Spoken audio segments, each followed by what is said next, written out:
पंजाब तक ही देश की सारी दुनिया ਦੇ ਵਿੱਚ ਜਿੱਥੇ ਸਿੱਖ ਬੈਠੇ ਉਹਨਾਂ ਦੇ ਹਿਰਦੇ ਜਿਹੜੇ ਬਲੁੰਦਰੇ ਗਏ ਆ। ਜੋ ਇਹ ਧਰਨਾ ਕੱਲ ਲਗਾਇਆ ਗਿਆ ਤਾਂ ਇਹ ਵੀ ਸੰਗਤ ਵੱਲੋਂ ਲਗਾਇਆ ਗਿਆ था। ਪਰਸਨਲੀ ਤਾਂ ਕਿਸੇ ਦਾ ਇੱਕ ਬੰਦਾ ਮੈਟਰ ਹੈ ਨਹੀਂ, ਇਹ ਸਾਰੀ ਸਿੱਖ ਸੰਗਤ ਦਾ ਮੈਟਰ। ਸੋ ਅੱਜ ਵੀ ਅਸੀਂ ਸੰਗਤ ਦੇ ਰੂਪ ਦੇ ਵਿੱਚ ਉਹਨਾਂ ਨੂੰ ਜਾ ਕੇ ਬੇਨਤੀ ਕਰਕੇ ਆਏ ਹਾਂ ਵੀ ਸੰਗਤ ਵੱਲੋਂ ਇਹ ਫੈਸਲਾ ਕੀਤਾ ਗਿਆ ਗੁਰਦੁਆਰਾ ਸਾਹਿਬ ਦੇ ਵਿੱਚ ਬੈਠ ਕੇ ਜਿਹੜੇ ਅਖੰਡ ਪਾਠ ਸਾਹਿਬ ਚੱਲਦੇ ਆ ਉਹਨਾਂ ਦੀ ਗਿਣਤੀ ਘਟਾਈ ਜਾਵੇ ਜਾਂ ਫਿਰ ਪਹਿਰੇਦਾਰਾਂ ਦੀ ਗਿਣਤੀ ਵਧਾਈ ਜਾਵੇ ਤੇ ਉਹ ਸਾਡੀ ਸਹਿਮਤੀ ਹੋਈ ਆ। ਆਪਾਂ ਸਾਰੇ ਸਿੱਖ ਭਰਾ ਇਕੱਠੇ ਆ, ਇਕੱਠਿਆਂ ਨੇ ਰਹਿਣਾ, ਇਕੱਠੇ ਹੋ ਕੇ ਆਪਾਂ ਲੜਾਈ ਲੜ ਸਕਦੇ ਆ। ਜੇ ਇਸ ਤਰ੍ਹਾਂ ਆਪਾਂ ਡੋ ਬਾਟੀ ਕੋਈ ਉੱਥੇ ਬੈਠਾ ਅਸੀਂ ਉਰੇ ਬੈਠੇ ਆ, ਆਪਣੀ ਦੇਖੋ ਇਸ ਤਰ੍ਹਾਂ ਸ਼ਾਖ ਖਰਾਬ ਹੋ ਰਹੀ ਆ। ਆਪਾਂ ਲੜਾਈ ਇਕੱਠੇ ਹੋ ਕੇ ਸਿਰ ਨਾਲ ਸਿਰ ਜੋੜ ਕੇ ਲੜੀਏ। ਜੇ ਕਿਸੇ ਬੰਦੇ ਨੇ ਹੁਣ ਕੋਈ ਇਹੋ ਜਿਹੀ ਘਟਨਾ ਘਟਾਈ ਗੁਰਦੁਆਰਾ ਸਾਹਿਬ ਜਾ ਕੇ ਤਾਂ ਉਹ ਬਚ ਕੇ ਨਹੀਂ ਜਾਊਗਾ। ਇੱਕ ਤੁਸੀਂ ਸਮਝ ਸਕਦੇ ਆ ਵੀ ਅਚਨਚੇਤ ਹੋਇਆ ਉਹ, ਕਿਸੇ ਨੂੰ ਇਹਦਾ ਪਤਾ ਨਹੀਂ ਹੁੰਦਾ ਵੀ ਮੈਨੂੰ ਕੋਈ ਆ ਕੇ ਟੱਚ ਕਰੂਗਾ। ਉਹ ਐਡੇ ਪਵਿੱਤਰ ਸਥਾਨ ਦੇ ਉੱਤੇ ਲੋਕ ਆ ਕੇ ਨੱਕ ਰਗੜਦਾ ਆਪਣਾ, ਤੇ ਇੱਕ ਬੰਦਾ ਜੁੱਤੀ ਪਾ ਕੇ ਅਚਨਚੇਤ ਆ ਕੇ ਪਿੱਛੇ ਦੇਖੋ ਉਰੇ ਆ ਕੇ ਸੰਗਤ ਚੌਰ ਸਾਹਿਬ ਵੀ ਕਰਦੀ ਆ। ਗ੍ਰੰਥ ਸਾਹਿਬ ਦੇ ਗੁਰੂ ਜਦੋਂ ਅਖੰਡ ਪਾਠ ਸਾਹਿਬ ਖੁੱਲਿਆ ਹੁੰਦਾ ਚੌਰ, ਕਈ ਵਾਰ ਲੋਕਾਂ ਨੂੰ ਐ ਲੱਗਦਾ ਵੀ ਚਲੋ ਚੌਰ ਸਾਹਿਬ ਕਰਨੀ ਹੋਊਗੀ ਕਿਉਂਕਿ ਪਰਨਾ ਵੀ ਕੇਸਰੀ ਬੰਨਿਆ ਹੋਇਆ ਵੀ ਸਿੱਖ ਭਾਈ ਸਾਡਾ ਚੌਰ ਸਾਹਿਬ ਕਰਨੀ ਹੋਊਗੀ। ਪਰ ਉਹ ਵੀਰੇ ਕਿਸੇ ਦੇ ਮਨ ਦਾ ਕੀ ਪਤਾ ਵੀ ਉਹ ਇੱਥੇ ਅੰਦਰ ਆ ਕੇ ਸਾਡੇ ਪਾਠੀ ਸਾਹਿਬ ਨਾਲ ਵੀ ਇੱਕ ਗਲਤ ਹਰਕਤ ਕਰੂਗਾ, ਗੁਰੂ ਸਾਹਿਬ ਨਾਲ ਵੀ ਕਰੂਗਾ। ਵੀ ਉਹ ਅਸੀਂ ਕਹਿੰਦੇ ਫਾਂਸੀ ਹੋਣੀ ਚਾਹੀਦੀ ਹੈ ਜੇ ਬੰਦੇ ਨੂੰ। ਸੋ ਇਹਦੇ ਵਾਸਤੇ ਤਾਂ ਇਹੀ ਆ ਹੱਲ ਆ ਵੀ ਜਾਂ ਤਾਂ ਹਟ ਜਾਓ ਜਾਂ ਭਾਈ ਫਿਰ ਸਰਕਾਰ ਕਾਨੂੰਨ ਇਹਨਾਂ ਸਖਤ ਬਣਾ ਦੇਵੇ ਵੀ ਉਹ ਬੰਦੇ ਨੂੰ ਫਾਂਸੀ ਦੇ ਬਿਨਾਂ ਸਜ਼ਾ ਹੋਣੀ ਨਹੀਂ ਚਾਹੀਦੀ। ਮਰਿੰਡਾ ਦੀ ਬੇਅਦਬੀ ਦੀ ਘਟਨਾ ਤੋਂ ਬਾਅਦ ਸਿੱਖਾਂ ਦੀ ਸੰਗਤ ਦੀ ਗੱਲ ਕਰ ਲਈਏ ਤਾਂ ਹਿਰਦੇ ਬਲੂੰਦਰੇ ਗਏ ਨੇ। ਹਾਲਾਂਕਿ ਇਸ ਮਸਲੇ ਨੂੰ ਲੈ ਕੇ ਲਗਾਤਾਰ ਪ੍ਰਸ਼ਾਸਨ ਵੱਲੋਂ ਕਾਰਵਾਈ ਚੱਲ ਰਹੀ ਹੈ। ਸਿੱਖ ਸੰਗਤ ਵੀ ਲੱਗੇ ਹੈ, ਉਹ ਵੀ ਰੋਸ ਪ੍ਰਗਟਾ ਰਹੀ ਹੈ ਤੇ ਇਸ ਕਾਰਵਾਈ ਨੂੰ ਪੁਖਤਾ ਕਰਨ ਦੇ ਲਈ ਕਿਤੇ ਨਾ ਕਿਤੇ ਅਪੀਲ ਕਰਦੀ ਨਜ਼ਰ ਆ ਰਹੀ ਹੈ। ਹਾਲਾਂਕਿ ਇਸ ਪੂਰੇ ਮਸਲੇ ਦੇ ਵਿੱਚ ਦੋ ਕਮੇਟੀਆਂ ਬਣਾਈਆਂ ਗਈਆਂ ਨੇ। ਇੱਕ ਕਮੇਟੀ ਗੁਰੂ ਘਰ ਦੇ ਪ੍ਰਬੰਧ ਦੇਖੇਗੀ ਤੇ ਦੂਜੀ ਕਮੇਟੀ ਹੈ ਜਿਹੜੀ ਕਿ ਉਹ ਇਸ ਵਕਤ ਪੂਰੇ ਕੇਸ ਦੀ ਜੋ ਜਾਂਚ ਚੱਲ ਰਹੀ ਹੈ, ਜੋ ਪੈਰਵਾਈ ਉਹ ਕਰੇਗੀ। ਮੇਰੇ ਨਾਲ ਉਸ ਕਮੇਟੀ ਦੇ ਮੈਂਬਰ ਨੇ, ਉਹਨਾਂ ਤੋਂ ਪੂਰੀ ਜਾਣਕਾਰੀ ਲੈ ਲੈਂਦੇ ਆ ਕਿ ਕਮੇਟੀਆਂ ਜਿਹੜੀਆਂ ਬਣ ਗਈਆਂ ਨੇ, ਦੋ ਕਮੇਟੀਆਂ ਬਣ ਗਈਆਂ ਨੇ, ਵੱਖੋ ਵੱਖਰੇ ਕਿਸ ਤਰੀਕੇ ਨਾਲ ਕੰਮ ਕਰਨਗੀਆਂ ਤੇ ਖਾਸ ਤੌਰ ਤੇ ਹੁਣ ਜਦੋਂ ਸੰਗਤ ਇਨਸਾਫ ਦੀ ਗੱਲ ਕਰਦੀ ਹੈ, ਸੰਗਤ ਪ੍ਰਦਰਸ਼ਨ ਵੀ ਕਰ ਰਹੀ ਹੈ ਤਾਂ ਸਭ ਦੇ ਵਿੱਚ ਇਹ ਪੂਰਾ ਜਿਹੜਾ ਸਿਸਟਮ ਹੈ ਉਹਨੂੰ ਕਿਵੇਂ ਠੀਕ ਕੀਤਾ ਜਾਵੇਗਾ। ਵਾਹਿਗੁਰੂ ਜੀ ਕਾ ਖਾਲਸਾ, ਵਾਹਿਗੁਰੂ ਜੀ ਕੀ ਫਤਿਹ। ਕੱਲ ਦੀ ਜਿਹੜੀ ਘਟਨਾ ਹੋਈ ਹੈ ਇਹਦੇ ਵਿੱਚ ਸਾਰੀ ਪੰਜਾਬ ਤੱਕ ਹੀ ਦੇਸ਼ ਕੀ ਸਾਰੀ ਦੁਨੀਆ ਦੇ ਵਿੱਚ ਜਿੱਥੇ ਸਿੱਖ ਬੈਠੇ ਉਹਨਾਂ ਦੇ ਹਿਰਦੇ ਜਿਹੜੇ ਬਲੁੰਦਰੇ ਗਏ ਆ ਤੇ ਉਹਨੂੰ ਵੱਧ ਤੋਂ ਵੱਧ ਕਿਸ ਤਰੀਕੇ ਦੇ ਨਾਲ ਅਸੀਂ ਸਾਡੇ ਆਪਣੇ ਪ੍ਰਬੰਧ ਅਸੀਂ ਠੀਕ ਕਰ ਸਕਦੇ ਹਾਂ, ਇਹਦੇ ਵੱਲ ਅੱਜ ਸਾਡੇ ਸਾਰੇ ਸਿੱਖ ਕੌਮ ਨੂੰ ਸਿਰ ਜੋੜ ਕੇ ਬੈਠਣ ਦੀ ਅਸੀਂ ਅਪੀਲ ਕੀਤੀ ਤੇ ਉਹ ਸਾਡੀ ਬੇਨਤੀ ਤੋਂ ਬਾਅਦ ਇੱਥੇ ਸੰਗਤ ਸਾਰੀ ਗੁਰਦੁਆਰਾ ਸਾਹਿਬ 'ਚ ਇਕੱਠੀ ਹੋਈ ਤੇ ਸਿਆਣੇ ਸੱਜਣ ਸੂਝਵਾਨ ਪ੍ਰਚਾਰਕ ਤੇ ਜਥੇਬੰਦੀਆਂ ਦੇ ਨੁਮਾਇੰਦੇ ਉਹਨਾਂ ਦੇ ਨਾਲ ਰਲ ਕੇ ਇੱਕ ਜਿਹੜਾ ਗੁਰਮਤਾ ਕੀਤਾ ਹੈ ਉਹਦੇ ਵਿੱਚ ਜਿਹੜਾ ਇੱਥੇ ਦਾ ਪ੍ਰਬੰਧ ਹੈ ਉਹ ਡੇਰਾ ਕਾਰ ਸੇਵਾ ਦੇ ਕੋਲ ਸੀਗਾ ਤੇ ਉਸ ਤੋਂ ਉਹਨੂੰ ਲੱਗਿਆ ਵੀ ਇੱਥੇ ਅਣਗਹਿਲੀ ਹੋਈ ਹੈ ਜਿਹੜੀ ਉਹਦੇ ਵਿੱਚ ਉਹ ਥੋੜਾ ਜਿਹਾ ਰੋਲ ਹੈਗਾ ਸੀਗਾ ਪਹਿਰੇਦਾਰਾਂ ਦਾ ਵੀ ਇਸ ਕਰਕੇ ਆਪਾਂ ਉਹਨੂੰ ਸੁਚੱਜੇ ਢੰਗ ਨਾਲ ਚਲਾਈਏ ਤੇ ਇਸ ਕਰਕੇ ਸਾਰੀ ਸੰਗਤ ਨੇ ਇੱਕ ਫੈਸਲਾ ਕਰਕੇ 5 ਮੈਂਬਰੀ ਜਿਹੜੀ ਕਮੇਟੀ ਹੈ ਉਹ ਲੋਕਲ ਸਿੱਖਾਂ ਦੀ ਇੱਥੇ ਸਿੰਘਾਂ ਦੀ ਜਿਹੜੀ ਬਣਾਈ ਹੈ ਉਹ ਇੱਥੇ ਡੇਰਾ ਕਾਰ ਸੇਵਾ ਦੇ ਨੂੰ ਸਹਿਯੋਗ ਦੇਊਗੀ ਸਾਰੇ ਇਹਨਾਂ ਪ੍ਰਬੰਧਾਂ ਦੇ ਵਿੱਚ। ਇੱਕ 8 ਮੈਂਬਰੀ ਕਮੇਟੀ ਜਿਹੜੀ ਕੇਸ ਦੇ ਸਬੰਧ ਦੇ ਵਿੱਚ ਜਿਹੜਾ ਇਹ ਵਾਰਦਾਤ ਹੋਈ ਹੈ ਉਹਦੇ ਵਿੱਚ ਉਹ ਕਿਸ ਤਰੀਕੇ ਦੇ ਨਾਲ ਆਪਾਂ ਉਹਨੂੰ ਕੇਸ ਨੂੰ ਲੜਨਾ ਹੈ ਤੇ ਕਿਸ ਤਰੀਕੇ ਦੇ ਨਾਲ ਉਹਦੀ ਪੈਰਵੀ ਕਰਨੀ ਹੈ। ਜਿਹੜੀ ਲੋਕਲ ਬਾਰ ਹੈ ਰੋਪੜ ਦੀ, ਉੱਥੇ ਦੇ ਵਕੀਲ ਸਾਡੇ ਅਜੇ ਵੀ ਉੱਥੇ ਖੜੇ ਆ ਕੋਰਟ ਦੇ ਵਿੱਚ।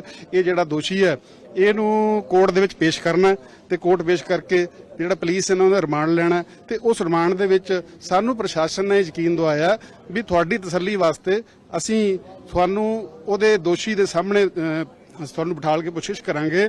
ਜੇ ਤੁਹਾਡਾ ਵੀ ਕੋਈ ਸਵਾਲ ਹੈ ਤਾਂ ਤੁਸੀਂ ਵੀ ਕਹਿ ਸਕਦੇ ਹੋ ਉਹਦੇ ਵਿੱਚ। ਸੋ ਅਜੇ ਤੱਕ ਜਿਹੜਾ ਪ੍ਰਸ਼ਾਸਨ ਹੈ ਜਿਹੜਾ ਉਹ ਇਸ ਸਾਡੇ ਨਾਲ ਠੀਕ ਚੱਲ ਰਿਹਾ ਹੈ ਤੇ ਅਸੀਂ ਬੇਨਤੀ ਕੀਤੀ ਸਾਰਿਆਂ ਨੂੰ, ਇਸ ਤੋਂ ਪਹਿਲਾਂ ਸੰਗਤ ਨੂੰ ਇੱਥੇ ਤੇ ਉਹ ਤੋਂ ਬਾਅਦ ਜਿੱਥੇ ਧਰਨਾ ਲੱਗਾ ਉੱਥੇ ਵੀ ਆਹ ਗੱਲ ਹੋ ਗਈ ਹੈ ਤੇ ਹੁਣ ਆਪਾਂ ਨੂੰ ਸਿਰ ਜੋੜ ਕੇ ਬੈਠਣ ਤੋਂ ਬਾਅਦ ਆਪਾਂ ਸਾਰੇ ਇੱਥੇ ਆਈਏ ਤੇ ਵੱਧ ਤੋਂ ਵੱਧ ਜਿਹੜੇ ਪਿੰਡਾਂ ਦੇ ਵਿੱਚ ਗੁਰਦੁਆਰਾ ਸਾਹਿਬ ਆਉਣਾ ਚਾਹੁੰਦੀ ਸੰਗਤ ਹੈ ਉਹ ਇੱਥੇ ਆ ਕੇ ਗੁਰੂ ਸਾਹਿਬ ਦੇ ਦਰਸ਼ਨ ਕਰ ਸਕਣ। ਜੇਕਰ ਅਸੀਂ ਇਸ ਪੂਰੇ ਘਟਨਾ ਨੂੰ ਦੇਖੀਏ ਤਾਂ ਕਿੰਨੇ ਪਹਿਰੇਦਾਰ ਪਹਿਲਾਂ ਗੁਰੂ ਘਰ ਦੇ ਬਾਹਰ ਜਾਂ ਡਿਉੜੀਆਂ ਤੇ ਖੜਦੇ ਸੀ ਤੇ ਜਿਵੇਂ ਹੁਣ ਤੁਹਾਡੇ ਕੋਲ ਜਾਂ ਹੁਣ ਕਮੇਟੀ ਜਿਹੜੀ ਨਵੀਂ ਬਣ ਗਈ ਹੈ ਉਹਨਾਂ ਤਹਿਤ ਕੀ ਅਜਿਹਾ ਕੋਈ ਨਵਾਂ ਰੂਲ ਜਾਂ ਨਿਯਮ ਬਣਾਇਆ ਗਿਆ ਹੈ? ਥੋੜੀ ਦੇਰ ਪਹਿਲਾਂ ਹੀ ਨਵੀਂ ਕਮੇਟੀ ਦੀ ਮੀਟਿੰਗ ਹੋਈ ਹੈ ਤੇ ਜਿਹੜੇ ਮੈਂ ਹੁਣ ਆਪ ਚੈੱਕ ਕਰਕੇ ਆਇਆ ਥੋੜੀ ਦੇਰ ਪਹਿਲਾਂ, ਉਹ ਦੋ ਜਿਹੜੇ ਪਹਿਰੇਦਾਰ ਹੈ ਉਹ ਖੜੇ ਆ ਤੇ ਅਸੀਂ ਇਹਨਾਂ ਨੂੰ ਹੋਰ ਬੇਨਤੀ ਕੀਤੀ ਹੈ ਕਿ ਜਿਹੜੇ ਨਵੇਂ ਪਹਿਰੇਦਾਰ ਜਾਂ ਤਾਂ ਉਹਨੂੰ ਘੱਟ ਕੀਤਾ ਜਾਵੇ, ਜਿਹੜੇ ਅਖੰਡ ਪਾਠ ਸਾਹਿਬ ਚੱਲਦੇ ਆ ਉਹਨਾਂ ਦੀ ਗਿਣਤੀ ਘਟਾਈ ਜਾਵੇ ਜਾਂ ਫਿਰ ਪਹਿਰੇਦਾਰਾਂ ਦੀ ਗਿਣਤੀ ਵਧਾਈ ਜਾਵੇ, ਤੇ ਉਹ ਸਾਡੀ ਸਹਿਮਤੀ ਹੋਈ ਆ। ਤੇ ਅੱਜ ਕੱਲ ਦੇ ਵਿੱਚ ਇਹ ਜਿਹੜੀ ਨਵੀਂ ਕਮੇਟੀ ਹੈ ਇਹਨਾਂ ਨੂੰ ਨਵੇਂ ਪਹਿਰੇਦਾਰ ਜਿਹੜੀ ਹੈ ਉਹ ਅਪਾਇੰਟ ਕਰੂਗੀ। 6 ਮੈਂਬਰੀ ਕਮੇਟੀ ਜਿਹੜੀ ਬਣਾਈ ਹੈ, ਜੇਕਰ ਅਸੀਂ ਮੁੱਢਲੀ ਜਾਂਚ ਦੀ ਗੱਲ ਕਰ ਲਈਏ, ਹਾਂਜੀ, ਮੁੱਢਲੀ ਜਾਂਚ ਕੋਈ ਅੱਜ ਤੱਕ ਹੁਣ ਤੱਕ ਕੋਈ ਸਬੂਤ ਮਿਲਿਆ ਵੀ ਉਸ ਵਿਅਕਤੀ ਵੱਲੋਂ ਇਸ ਘਟਨਾ ਨੂੰ ਅੰਜਾਮ ਹੀ ਕਿਉਂ ਦਿੱਤਾ ਗਿਆ? ਨਹੀਂ, ਅਜੇ ਕੁਛ ਨਹੀਂ ਆਇਆ, ਅਜੇ ਉਹਦੇ ਸਾਹਮਣੇ ਕੁਛ ਨਹੀਂ ਹੋਇਆ। ਪੁਲਿਸ ਦੀ ਜਿਹੜੀ ਅਜੇ ਤਾਂ ਸਾਰਾ ਕੁਝ ਇੱਥੇ ਹੀ ਅਸੀਂ ਬੈਠੇ ਆ, ਤੇ ਜਦੋਂ ਹੁਣ ਅਸੀਂ ਪ੍ਰਸ਼ਾਸਨ ਦੇ ਕੋਲ ਜਾਵਾਂਗੇ ਉਹ ਤੋਂ ਪਤਾ ਲੱਗੂਗਾ ਉਹਦੀ ਪੁੱਛਗਿੱਛ ਦੇ ਵਿੱਚ ਕਿ ਕੀ ਆਉਂਦਾ। ਜਿਉਂ ਹੀ ਸਾਨੂੰ ਪਤਾ ਲੱਗੂਗਾ ਅਸੀਂ ਜ਼ਰੂਰ ਤੁਹਾਡੇ ਨਾਲ ਸਾਂਝਾ ਕਰੂਗੇ। ਧਰਨਾ ਲੱਗਿਆ ਜੀ, ਉਹਨੂੰ ਲੈ ਕੇ ਕੀ ਫੈਸਲੇ? ਸੰਗਤ ਦਾ ਜਿਹੜਾ ਤੁਹਾਡਾ ਵਿਰੋਧ ਵੀ ਕਰ ਰਹੀ ਸੀ, ਕਈ ਧਰਨਾ ਨਾ ਚੁੱਕਣ ਦੇ ਵੀ। ਹਾਂ, ਇਹ ਆਪਣੀ ਦੇਖੋ ਹੁੰਦੀ ਹੈ, ਹਰੇਕ ਬੰਦੇ ਦਾ ਆਪਣਾ ਜਜ਼ਬਾਤ ਹੁੰਦੇ ਆ। ਸਾਡੇ ਲੋਕ ਜਜ਼ਬਾਤੀ ਵੀ ਬਹੁਤ ਜ਼ਿਆਦਾ ਔਰ ਬਹੁਤ ਵੱਡੀ ਘਟਨਾ ਵੀ ਹੈਗੀ ਆ, ਪਰ ਹਰੇਕ ਚੀਜ਼ ਦਾ ਮਸਲਾ ਦਾ ਹੱਲ ਇਹ ਨਹੀਂ ਹੁੰਦਾ ਵੀ ਅਸੀਂ ਸੜਕ ਰੋਕ ਕੇ ਬੈਠ ਜਾਈਏ। ਜਦੋਂ ਕੱਲ ਅਸੀਂ ਵੀ ਰੋਕੀ ਆਏ, ਅਸੀਂ ਵੀ ਥਾਣੇ 'ਚ ਸੀਗੇ, ਅਸੀਂ ਰਾਤ ਕਾਫੀ ਦੇਰ ਤੱਕ ਉੱਥੇ ਰਹੇ ਆ, ਪਰ ਅਖੀਰ ਨੂੰ ਹੱਲ ਤਾਂ ਬੈਠ ਕੇ ਟੇਬਲ ਤੇ ਹੀ ਹੋਣਾ। ਤੇ ਜੇ ਹੁਣ ਸਾਡੇ ਕਰਕੇ ਜਦੋਂ ਇੱਥੇ ਫੈਸਲਾ ਹੋ ਚੁੱਕਾ ਹੈ ਵੀ ਇਸ ਤਰ੍ਹਾਂ ਕਰਕੇ ਆਪਾਂ ਅਗਲੀਆਂ ਸਾਰੀਆਂ ਪੈਰਵਾਈਆਂ ਕਰਨੀਆਂ, ਤੇ ਉਹਦੇ ਬਾਅਦ ਫਿਰ ਸਾਡਾ ਫਰਜ਼ ਬਣਦਾ ਸੀਗਾ ਅਸੀਂ ਜਾ ਕੇ ਉਹਨਾਂ ਨੂੰ ਦੱਸੀਏ, ਰਸਤਾ ਖੁਲਾਈਏ, ਲੋਕਾਂ ਦੀ ਜਿਹੜੀ ਅਫਸੋਦਾ ਹੋ ਰਹੀ ਹੈ ਉਹ ਦੂਰ ਕਰਕੇ ਅਸੀਂ ਬੁਲਾਈਏ ਪਿੰਡਾਂ ਦੇ ਵਿੱਚੋਂ ਸੰਗਤ ਨੂੰ, ਉਹ ਆ ਕੇ ਇੱਥੇ ਦਰਸ਼ਨ ਕਰ ਸਕਣ। ਕੀ ਕਹਿਣਾ ਚਾਹੁੰਦੇ ਹੋ? ਕੀ ਲੱਗਦਾ ਹੈ ਧਰਨਾ ਹੁਣ ਚੁੱਕਿਆ ਜਾਵੇਗਾ ਜਾਂ ਕੋਈ ਅਪੀਲ ਹੁਣ ਤੁਸੀਂ ਕਰਕੇ ਆਏ, ਕੋਈ ਤਾਲਮੇਲ ਬਣ ਰਿਹਾ ਹੈ ਧਰਨੇ ਦਾ ਸਮਾਪਤ ਕਰਨ ਨੂੰ ਲੈ ਕੇ? ਦੇਖੋ ਜੀ, ਜੋ ਇਹ ਧਰਨਾ ਕੱਲ ਲਗਾਇਆ ਗਿਆ ਤਾਂ ਇਹ ਵੀ ਸੰਗਤ ਵੱਲੋਂ ਲਗਾਇਆ ਗਿਆ था। ਪਰਸਨਲੀ ਤਾਂ ਕਿਸੇ ਦੇ ਇੱਕ ਬੰਦੇ ਦਾ ਮੈਟਰ ਹੈ ਨਹੀਂ, ਇਹ ਸਾਰੀ ਸਿੱਖ ਸੰਗਤ ਦਾ ਮੈਟਰ। ਸੋ ਅੱਜ ਵੀ ਅਸੀਂ ਸੰਗਤ ਦੇ ਰੂਪ ਦੇ ਵਿੱਚ ਉਹਨਾਂ ਨੂੰ ਜਾ ਕੇ ਬੇਨਤੀ ਕਰਕੇ ਆਏ ਹਾਂ ਵੀ ਸੰਗਤ ਵੱਲੋਂ ਇਹ ਫੈਸਲਾ ਕੀਤਾ ਗਿਆ ਗੁਰਦੁਆਰਾ ਸਾਹਿਬ ਦੇ ਵਿੱਚ ਬੈਠ ਕੇ, ਵੀ ਸੰਗਤ ਦਾ ਇਹ ਫੈਸਲਾ ਹੈ, ਇਹ ਤੁਸੀਂ ਵੀ ਮੰਨੋ ਜੋ ਸੰਗਤ ਵੱਲੋਂ ਫੈਸਲਾ ਲਿਆ ਗਿਆ।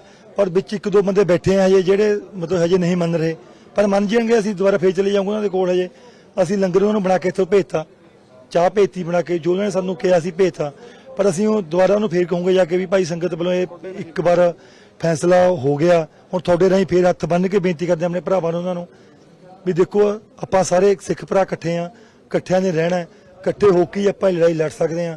ਜੇ ਇਸ ਤਰ੍ਹਾਂ ਬਾਟੋ ਬਾਟੀ ਕੋਈ ਉੱਥੇ ਬੈਠਾ ਅਸੀਂ ਉਰੇ ਬੈਠੇ ਆ, ਆਪਣੀ ਦੇਖੋ ਇਸ ਤਰ੍ਹਾਂ ਸ਼ਾਖ ਖਰਾਬ ਹੋ ਰਹੀ ਆ। ਆਪਾਂ ਲੜਾਈ ਇਕੱਠੇ ਹੋ ਕੇ ਸਿਰ ਨਾਲ ਸਿਰ ਜੋੜ ਕੇ ਲੜੀਏ। ਉਰੇ ਅਖੰਡ ਪਾਠ ਸਾਹਿਬ ਆਰੰਭਾਂ, ਉਰੇ ਗੁਰਦੁਆਰਾ ਸਾਹਿਬ ਚ ਆਓ, ਦਰਸ਼ਨ ਦਿਦਾਰੇ ਕਰੋ। ਪਰਸੋਂ ਨੂੰ ਅਖੰਡ ਪਾਠ ਸਾਹਿਬ ਦੇ ਭੋਗ ਪਾਉਣੇ ਆ, ਉੱਥੇ ਫੇਰ ਪਹੁੰਚੋ ਅਖੰਡ ਪਾਠ ਸਾਹਿਬ ਦੇ ਭੋਗ ਤੇ। ਜੋ ਵੀ ਇੱਥੇ ਤੁਹਾਨੂੰ ਕੋਈ ਲੱਗਦੀ ਆ ਵੀ ਕੋਈ ਘਾਟ ਆ, ਉਹ ਸਾਨੂੰ ਦੱਸੋ। ਹੁਣ ਅਸੀਂ ਵੱਧ ਤੋਂ ਵੱਧ ਕੋਸ਼ਿਸ਼ ਕਰੂੰਗੇ ਵੀ ਇੱਥੇ ਜੇ ਕੋਈ ਘਾਟ ਨੂੰ ਸਹੀ ਕੀਤਾ ਜਾਵੇ। ਜਿਹੜੀ ਇਹ ਅਣਸੁਖਾਵੀ ਘਟਨਾ ਹੋਈ ਆ ਇਹ ਦੁਬਾਰਾ ਨਾ ਹੋਵੇ, ਪਹਿਰੇਦਾਰੀ ਵਧਾਈ ਜਾਵੇ। ਸਾਨੂੰ ਇੱਕ ਜ਼ਰੂਰ ਸ਼ਿਕਾਇਤ ਮਿਲੀ ਅੱਜ ਵੀ ਇੱਥੇ ਜਿਹੜੇ ਸਾਡੇ ਸੇਵਾਦਾਰ ਆ, ਇੱਕ ਤੇ ਗੇਟ ਤੇ ਕੱਲ ਉਹ ਵੀ ਉਹ ਲੰਗਰ ਛਕਣ ਚਲੇਗਾ, ਉਹ ਟਾਈਮ ਉਨੀ ਦੇਰ ਦੇ ਵਿੱਚ ਉਹ ਸਮਾਂ ਉਹਨੂੰ ਇਨਸਾਨ ਨੂੰ ਮਿਲ ਗਿਆ ਤੇ ਉਹ ਅੰਦਰ ਵੜ ਗਿਆ ਬੂਟ ਪਾ ਕੇ। ਤੇ ਉਹਦੇ ਵਾਸਤੇ ਵੀ ਅਸੀਂ ਹੁਣ ਦੋ ਕਰੂੰਗੇ ਕੱਲ ਤੇ, ਵੀ ਇੱਕ ਕੋਈ ਜਾਊਗਾ, ਦੂਆ ਉੱਥੇ ਖੜੇ ਉਨੀ ਦੇਰ, ਤੇ ਉਹ ਵੀ ਨਵੇਂ ਮੁੰਡੇ ਖੜਾਉਂਗੇ। ਹੁਣ ਥੋੜੇ ਬਜ਼ੁਰਗਾਂ ਨੂੰ ਕਿਸੇ ਹੋਰ ਪਾਸੇ ਡਿਊਟੀ 'ਤੇ ਲਾਉਂਗੇ, ਵੀ ਪਹਿਰੇਦਾਰੀ ਵਾਲਾ ਸਿਸਟਮ ਆ ਥੋੜਾ ਜਿਹਾ ਉਹ ਚੇਂਜ ਕਰਨਾ ਹੈ। ਤੇ ਹੁਣ ਇੱਕ ਗੱਲ ਵੀ ਹੋਣੀ ਆ ਵੀ ਰੱਬ ਨਾ ਕਰੇ ਜੇ ਕੋਈ ਡਿੱਕੇ ਜਾ ਗਿਆ ਭਰਾਵਾ ਤੇ ਬਚ ਕੇ ਨਹੀਂ ਜਾਊਗਾ। ਹੁਣ ਉਹ ਜੇ ਕਿਸੇ ਬੰਦੇ ਨੇ ਹੁਣ ਕੋਈ ਇਹੋ ਜਿਹੀ ਘਟਨਾ ਘਟਾਈ ਗੁਰਦੁਆਰਾ ਸਾਹਿਬ ਚ ਆ ਕੇ ਤਾਂ ਉਹ ਬਚ ਕੇ ਨਹੀਂ ਜਾਊਗਾ। ਅਸੀਂ ਆਪਣੇ ਸਾਰੇ ਸੇਵਾਦਾਰਾਂ ਨੂੰ ਸਖਤ ਕਹਿਤਾ ਵੀ ਮਾਰ ਕੇ ਸਾਡੇ ਕੋਲ ਆਉਣਾ, ਇਹ ਨਹੀਂ ਕਹਿਣਾ ਕਿ ਵੀ ਉਹਨੇ ਕਰਤੀ ਕਰਦੇ ਵੇ, ਐ ਨਹੀਂ ਕਹਿਣਾ ਕਰਤੀ, ਐ ਕਹਿਣਾ ਵੀ ਮੈਂ ਮਾਰਿਆ ਪਿਆ ਉਹ ਬਾਈ ਮੈਂ ਹੁਣ ਆ ਗਿਆ, ਹੁਣ ਦੱਸੋ ਕਿਆ ਕਰਨਾ। ਇਸ ਚੀਜ਼ ਨੂੰ ਲੈ ਕੇ ਹੁਣ ਜਿਹੜਾ ਰੌਲਾ ਪੈ ਰਿਹਾ, ਜੋ ਕਹਿ ਰਹੇ ਨੇ ਵੀ ਉਹ ਪੁਲਿਸ ਦੇ ਹਵਾਲੇ ਕਿਉਂ ਕੀਤਾ, ਉਹ ਪਹਿਲਾਂ ਹੀ ਉੱਥੇ ਸਾਨੂੰ ਦੇ ਦੇਣਾ ਚਾਹੀਦਾ ਸੀ। ਨਹੀਂ ਉਹ ਸਾਨੂੰ ਵੀ ਨਹੀਂ ਉਹ ਹਾਂ ਵੀਰ, ਉਹ ਬਿਲਕੁਲ ਲੋਕ ਸਹੀ ਕਹਿ ਰਹੇ ਆ ਜੀ। ਉਹ ਸਾਨੂੰ ਵੀ, ਅਸੀਂ ਉਹ ਇਨਸਾਨ ਆ ਜਿਹੜੇ ਜਦੋਂ ਇੱਥੇ ਰੌਲਾ ਪਿਆ ਇਨਸੀਡੈਂਟ ਹੋਇਆ ਅਸੀਂ ਸਭ ਤੋਂ ਪਹਿਲਾਂ ਆਏ ਆ। ਅਸੀਂ ਆ ਕੇ ਸੁਖਾਸਨ ਵਗੈਰਾ ਇੱਥੇ ਕਰਵਾਇਆ ਗੁਰੂ ਗ੍ਰੰਥ ਸਾਹਿਬ ਦਾ।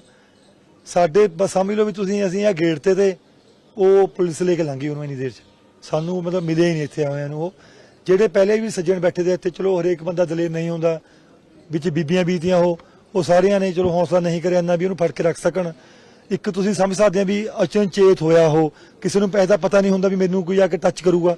ਉਹ ਐਡੇ ਪਵਿੱਤਰ ਸਥਾਨ ਦੇ ਉੱਤੇ ਲੋਕ ਆ ਕੇ ਨੱਕ ਰਗੜਦਾ ਆਪਣਾ, ਤੇ ਇੱਕ ਬੰਦਾ ਜੁੱਤੀ ਪਾ ਕੇ ਅਚਨਚੇਤ ਆ ਕੇ ਪਿੱਛੇ ਦੇਖੋ ਉਰੇ ਆ ਕੇ ਸੰਗਤ ਚੌਰ ਸਾਹਿਬ ਵੀ ਕਰਦੀ ਆ।